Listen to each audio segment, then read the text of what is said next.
La la la la la la. Maybe it doesn't work. I don't know. Fuck off. Hi, and welcome to Two Ordinary Nerds, a podcast that was supposed to have 4 people today, but only had 2. I'm Lewis. This is Daniel. Hey, everybody. Welcome to our podcast, where 2 ordinary nerds talk about ordinary things. Ordinary things.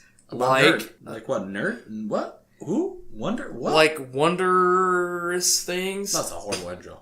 I have to say, that has to be our worst intro. Well, I had a better one planned, but the people that were supposed to be on our podcast today decided not to show up. Fuck them. So you know what? Drinking? I should actually owe him a slap for not... Yeah.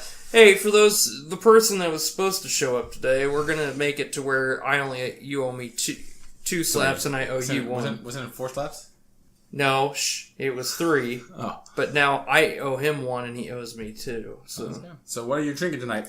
I am drinking on KC Opening Day Ale from the Kansas City Craft Brewers. It's not bad. It's got a nice summer taste. Let me try it. Alright, so... Oh wow, it's really good. Yeah. What flavor is it? It reminds me of like 80 Acre mixed with like Blue Moon or something. No, but it has something in it. Yeah, it's like a Blue Moon, but I can't tell what exactly... It's like a lemon. It's like a lemon twist. Yeah. Tailgating, boating, pitching. Yeah. I like it. It's weird. It's a very weird beer. It's a good summer beer. It's like a shandy kind of, but yeah, but better. It has something there, some acidic to it. That's pretty good.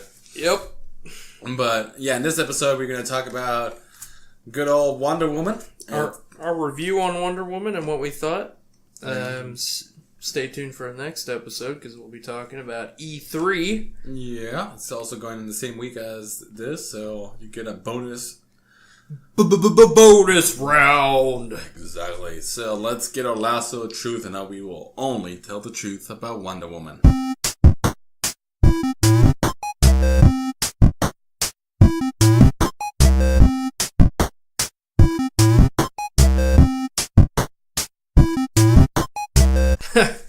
Wow, DC did it again. That movie really fucking sucked.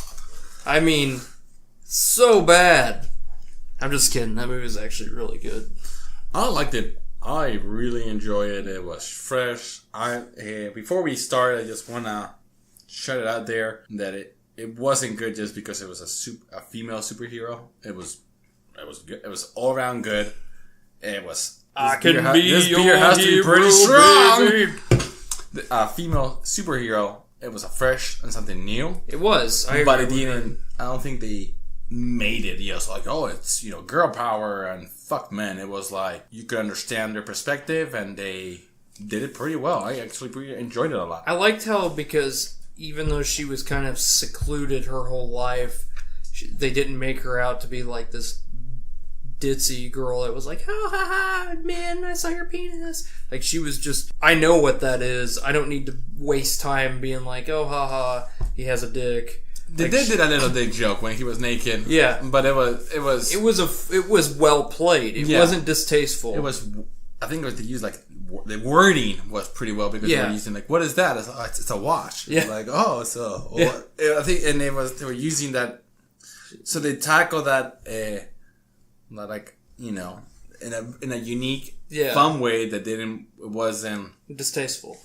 or making the male audience be like, ugh.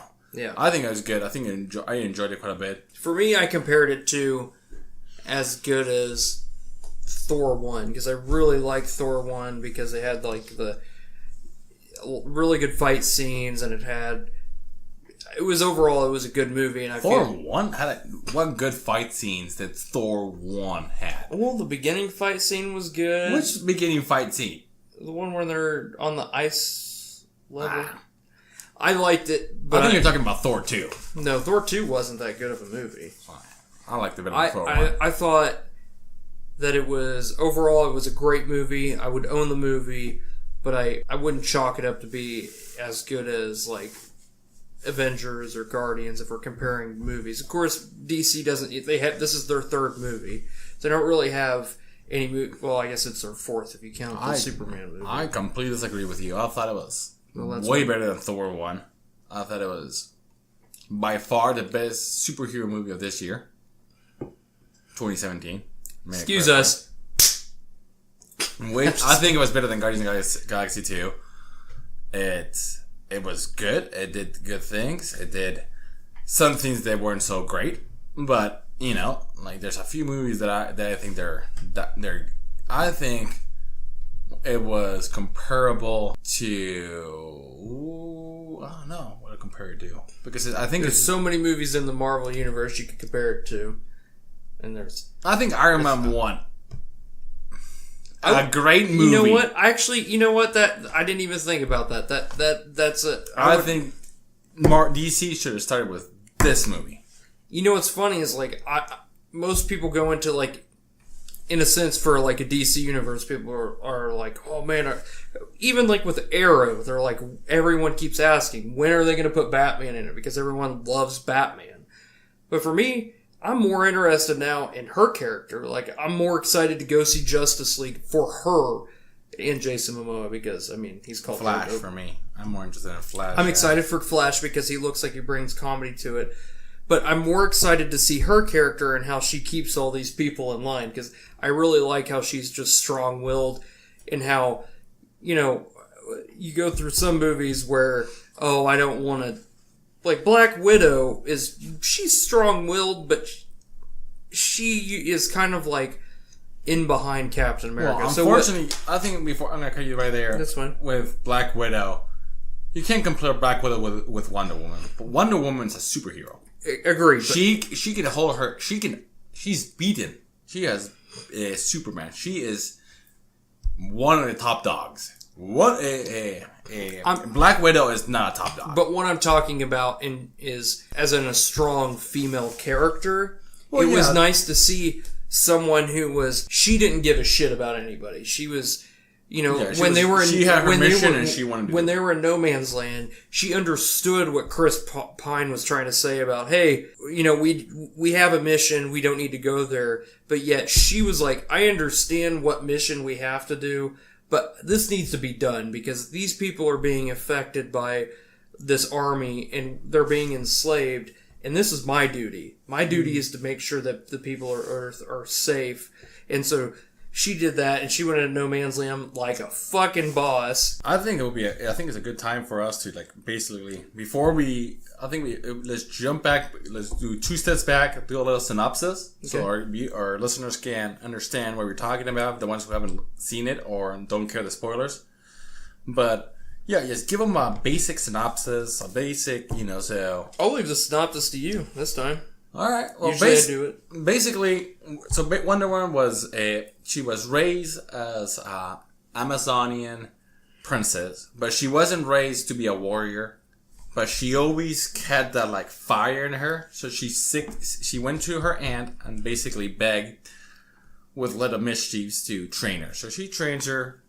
The mom, the queen of the Amazons, finds out and basically tells her, you can't do it, and the aunt says, you have to.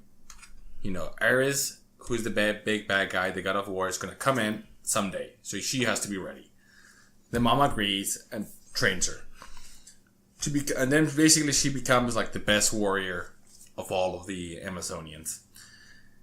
At the same time that she completes her training, basically, Chris Pratt, who is a spy for the... No, Chris Pine. Chris Pine, who's a spy for the... Is he American or British? American. He's American, but he worked for the British as a spy in Germany. He finds out that in in Turkey, Madame Poison, who is a German, who's working with the German army, is trying to create this deadly poison.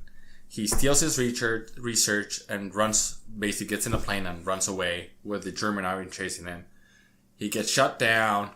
But he crashes into the Amazonian island. Wonder Woman jumps in, saves the day, saves him. The German army chases him, basically finds out where the Amazonian island is, and they have this little battle where a lot of Amazonians died, but all the Germans were killed.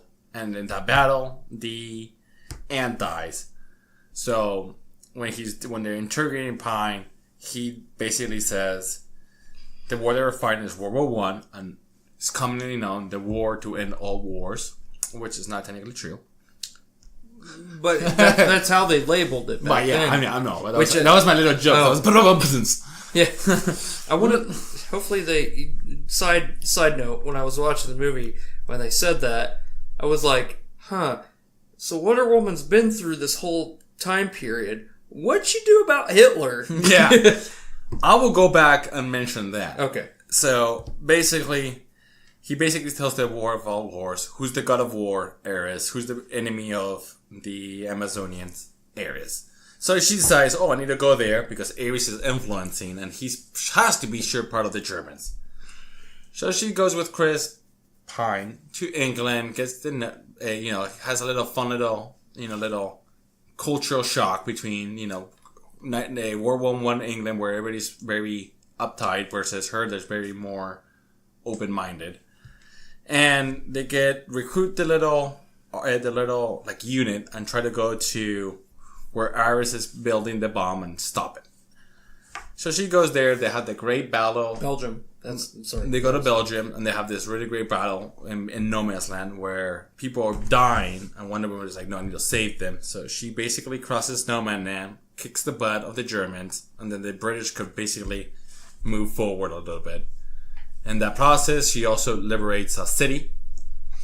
Also all good. Then they find out they're going to throw a party. So she basically goes into the party as an undercover with Chris Pine to basically kill the German leader. At this point, the Germans finally finish the gas bomb and basically shoot into the city just been liberated and basically kills everybody. Well, they kill everybody in the city.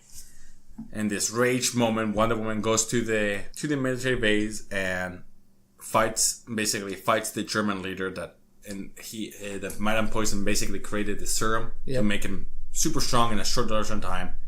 Wonder Woman surprisingly kills him. We can talk about it later.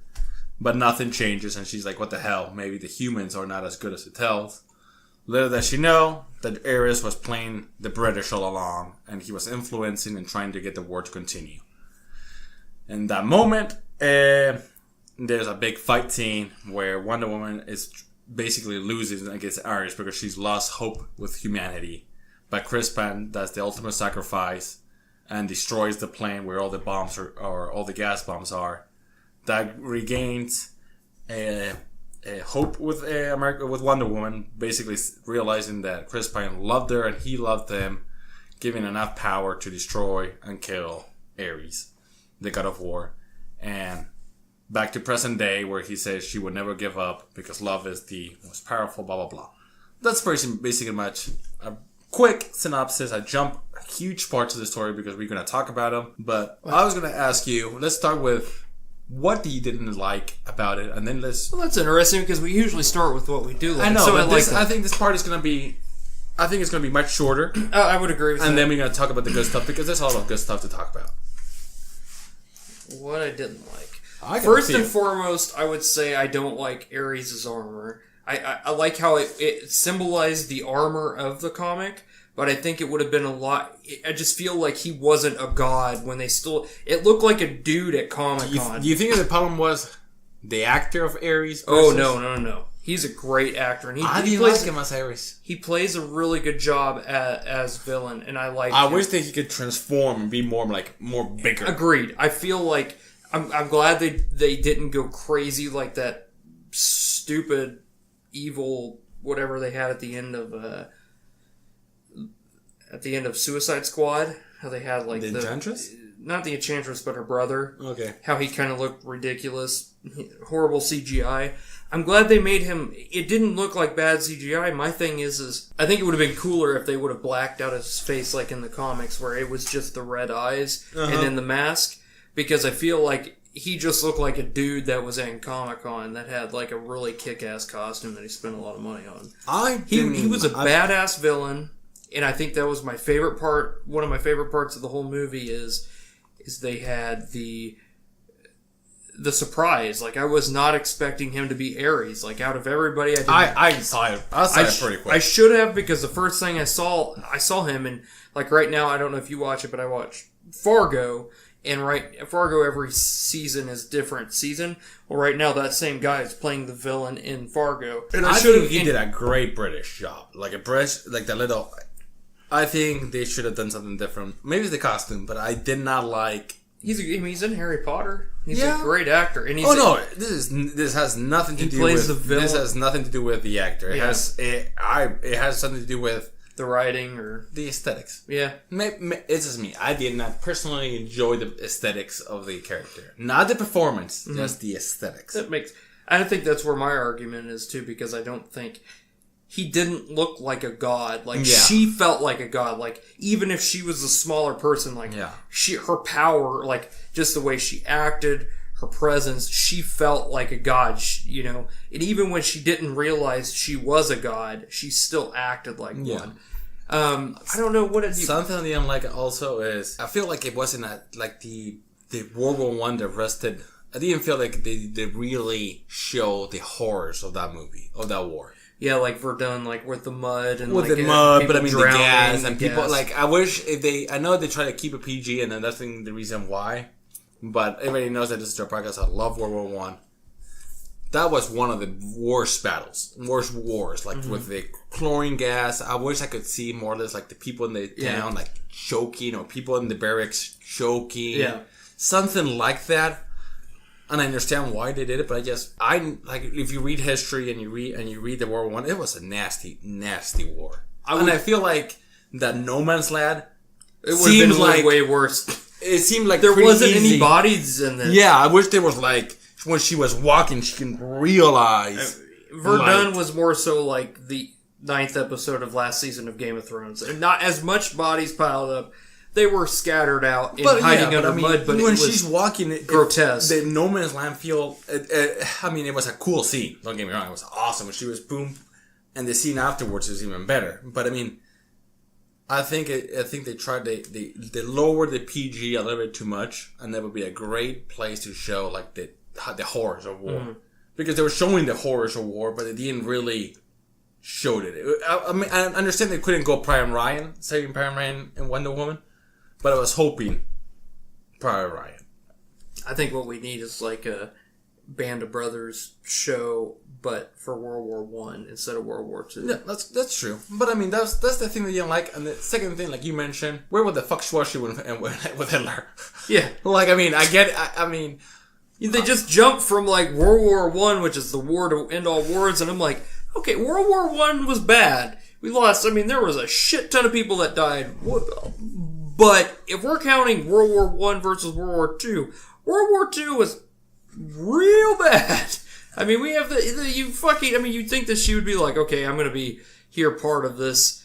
I'm going to go help liberate the Jews, because people are being massacred. They didn't know that. She didn't know that. just like in this, like she had no idea I thought it was... Yeah, but nobody knew about the Jews. Well, like, I guess the SS and the Germans did, but nobody else. The American intelligence knew. They didn't know if they could act on it because they didn't know if it was reliable information, but... And the other thing I was going to say is they made the Germans be super evil. And not in World War... in World War One, they weren't... It wasn't the Austrian-Hungarian force. It wasn't just the Germans. It was... But it wasn't such a clear... It wasn't a battle of good and evil. It was a battle of... it was diplomat. Like, if you attack him, It's the last wars of the empires. But it wasn't... like, the German... The French and the British weren't technically good, and the Germans weren't technically bad. They were just a whole bunch of bullshit politics of empires. Like, if you attack Austria-Hungary, I'll need to pass. But if you attack Serbia, Moscow will attack. But if Moscow attacks, Britain does attack. And if France attacks, it was basically how it worked. I would agree with that. They made them look like they were a whole bunch of assholes. And it's like... That's why I like Battlefield 1, the video game, because... you play as every team, and they don't make the Germans out to be like these bad guys, because a lot of people don't realize, like, I'm playing with my friends, I'm like, oh, get this, you Nazi, and they're like, us being us, and like other people we play with, we're all a bunch of historic nerds that are like, hey, I'm not a Nazi, we're playing before then. And I'm like, I get that, but it's just fun to say. But in this part... It's fun to say that you're a Nazi? No, it's fun to say. Yeah, alright, that's fair. No, I was saying, like, they're playing the Germans. If I'm playing against them, it's fun to be like, oh, get this, you Nazi. But, yeah, I mean, like, in World War One, it wasn't about... good or bad. There was obviously propaganda of Nazis, or not Nazis. Wow, I'll delete the that. Nazis. Yes, the Germans disliking America and America disliking. No, but that's not true. There is propaganda of that. If you but it changes a lot. It's like not the propaganda. It wasn't never United States versus the Germans. It was politics, and the United States changed their opinion quite a lot of times. Yeah. Because we have a huge population of Germans. In the beginning, we were like, go Germany. And then it was like, go France. You know, it changes. But I mean, that's the point, like, without going on with this topic, they weren't in evil. World War One, it wasn't such a evil versus You're good. not trying it was to find a whole bunch dictator. it was a whole bunch of bullshit politics. And feels like the war we're about to get into right now. Mm-hmm. But then we called it first. But that's only my only complaints. Yeah. I would that's one I never thought of, but I would agree with that they made them look like they're super like they're not, they make them look like Nazis. Yeah, when I think that's what they wanted to go for was the Nazi. I think it's an easy. Yeah, because a lot of people confuse them. A lot of people think that the World War One were Nazis, and they were not. There wasn't any fascist country. Fascist party didn't start until 1932 when Hitler took power. Well, around Mussolini wasn't first. The Hitler. Well, Mussolini was in Italy, but yeah. But that's a fascist. That's a fascist, but I'm talking about Germany. Well, yeah. But I mean... But that's enough of that. Now let's go with the good parts. What do you love? First off, that fucking fight scene on that beach was badass. Like, even like... I mean, when Chris Pine crash landed, they get on the beach, and then the Germans come in and they have to fight... I really thought, I mean, it really brought the emotion when, like, Gal Gadot actually saw her people, or I guess I should say Wonder Woman saw her people get killed because she's so used to be like, oh, these people can't get killed. So and then all of a sudden she sees all these people getting killed and then she gets pissed off about it. And I thought it was also cool, like, the rifle play they used, it was very... realistic towards that time frame, and I thought it was cool, like Chris Pine, him trying to save them, and everything about that scene worked.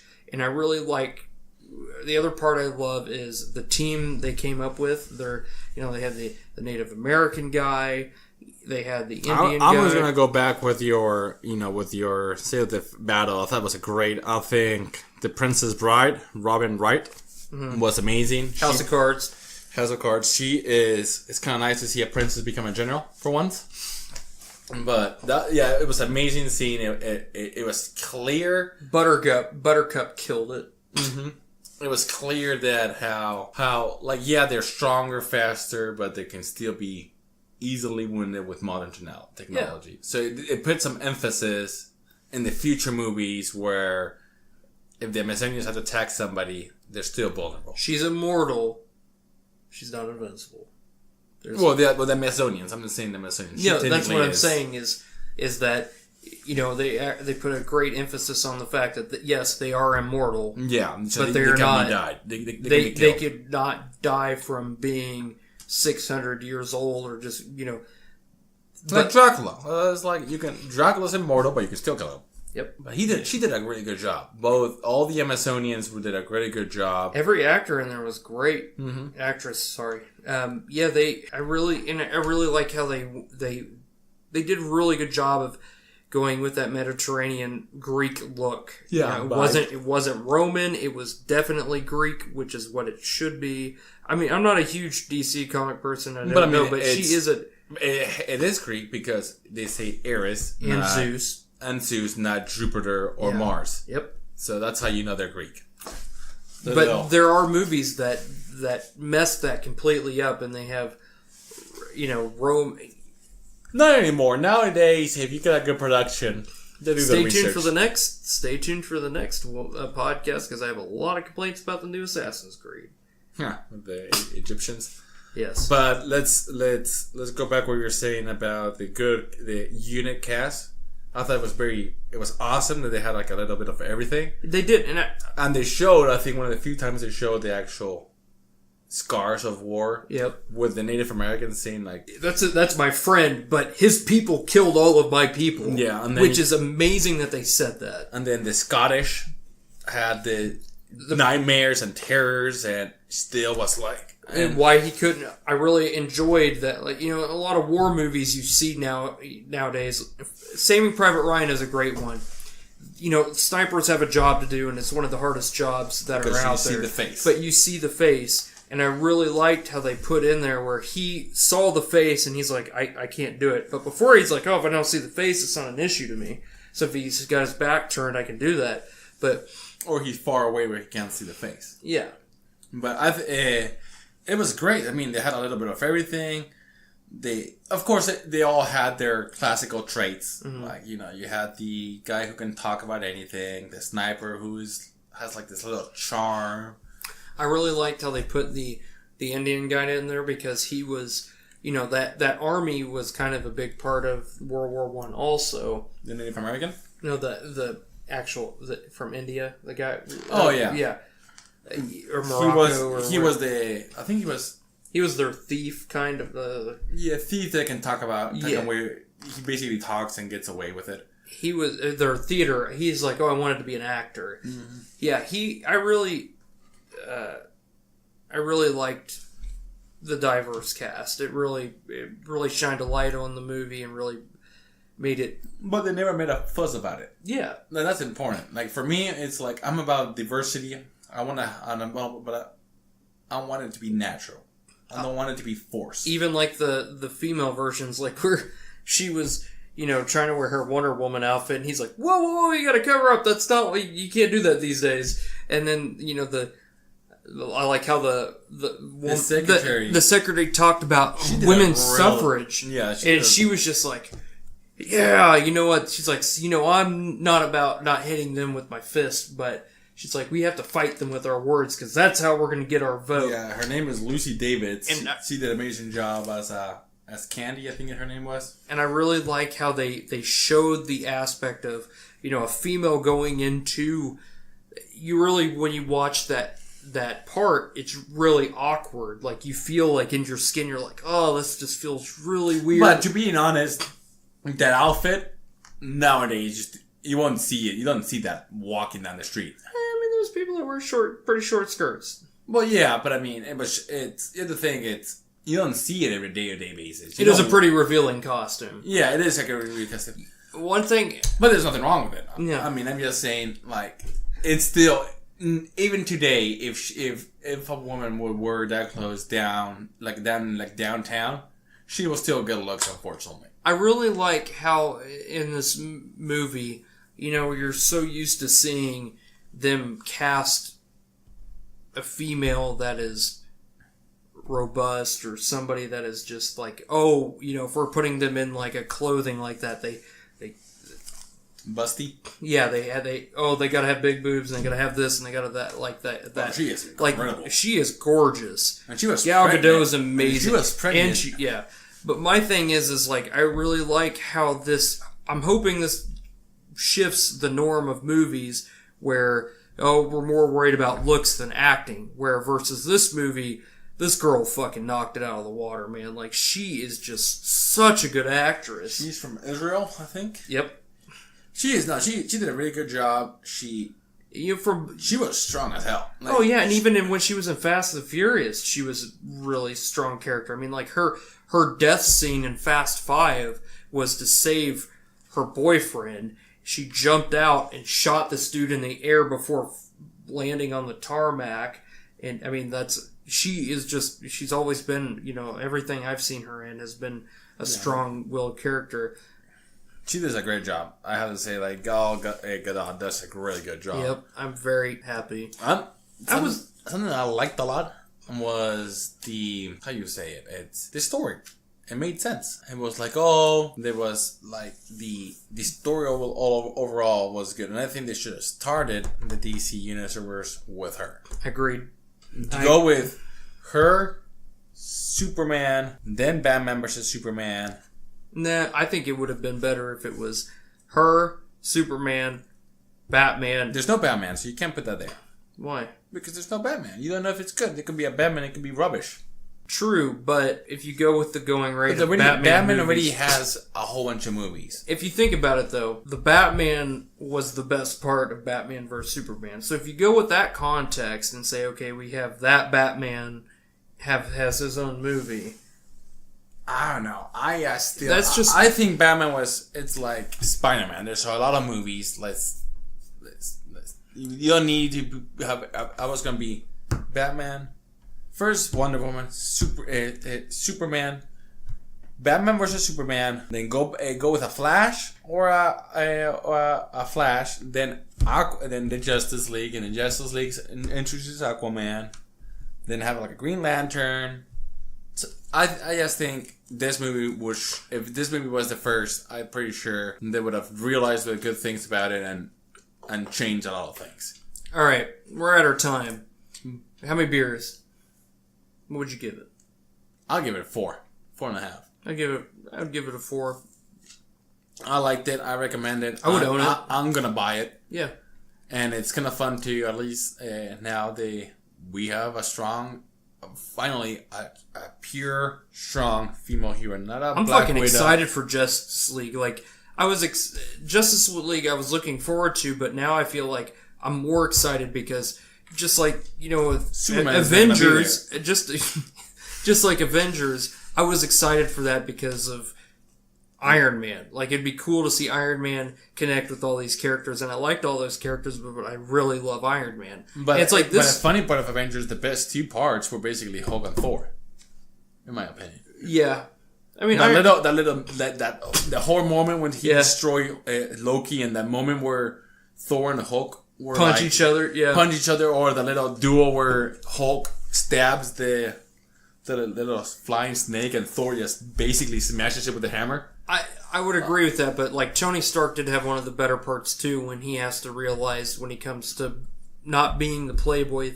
Yeah, but that's the story. But I'm just saying, like, it didn't have to emphasize so much in Tony Stark that it could let the other one shine because. Having that strong one, and I think that's why I'm so excited about seeing Wonder Woman. I hope Flash shines. Flash and Aquaman need to sign. Well, Flash is gonna. Dude, Flash looks fucking awesome. Like what I've seen from those the DC makes great trailers. That is true. I feel like with Joss being part of this team now, I think Joss. You're gonna follow the. Although you say that, I say that. And definitely Avengers 1 was a great movie. Firefly is fucking amazing. Avengers 2, Age of Ultron, kind of fell on its face. I did not follow it. It was a great movie. It was fun. But it's not the first. Well, yeah. The first one was way better. But then the problem is now you're making bigger and bigger and bigger, and then it's going to self-implode because it's too big. It's going to go supernova. I think my thing is I'm so excited now about this because, like, we know this Wonder Woman character now. Like, before we knew about the comics, but, like, now we actually know the cinematic version of her and how she acts. And it'll be fun to see how she reacts with, like, let's say, Aquaman or with Flash. Aquaman and Wonder Woman is going to be a fun interaction because both of them are...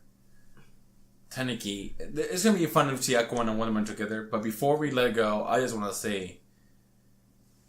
Dr. Poison, what a great job. Oh, yeah. As a story. Like, even the actress, but her storyline, they didn't basically tell you the backstory, but you can understand why she's doing it. She did a great job.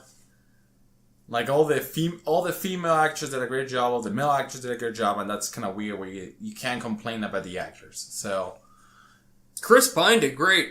I mean, the whole time I was thinking, like, oh, this is Captain Kirk, but, like, he did a great fucking job. He didn't shine until the end, and I think that's the important part. Yeah. He was a Tony Stark in the Avengers, where he basically didn't have to shine until the end, and then he shined. I was wondering if they were going to pull, like, a Dark Knight Rises, where he's, like, when she goes up and sees a memorial and sees his picture, if he was going to, like, walk in and be like, oh, hey, I'm alive. I was like, that would have been cool, but it's more symbolic if he stays dead. He should be dead. Yeah. But if World War One, he's dead. Yeah.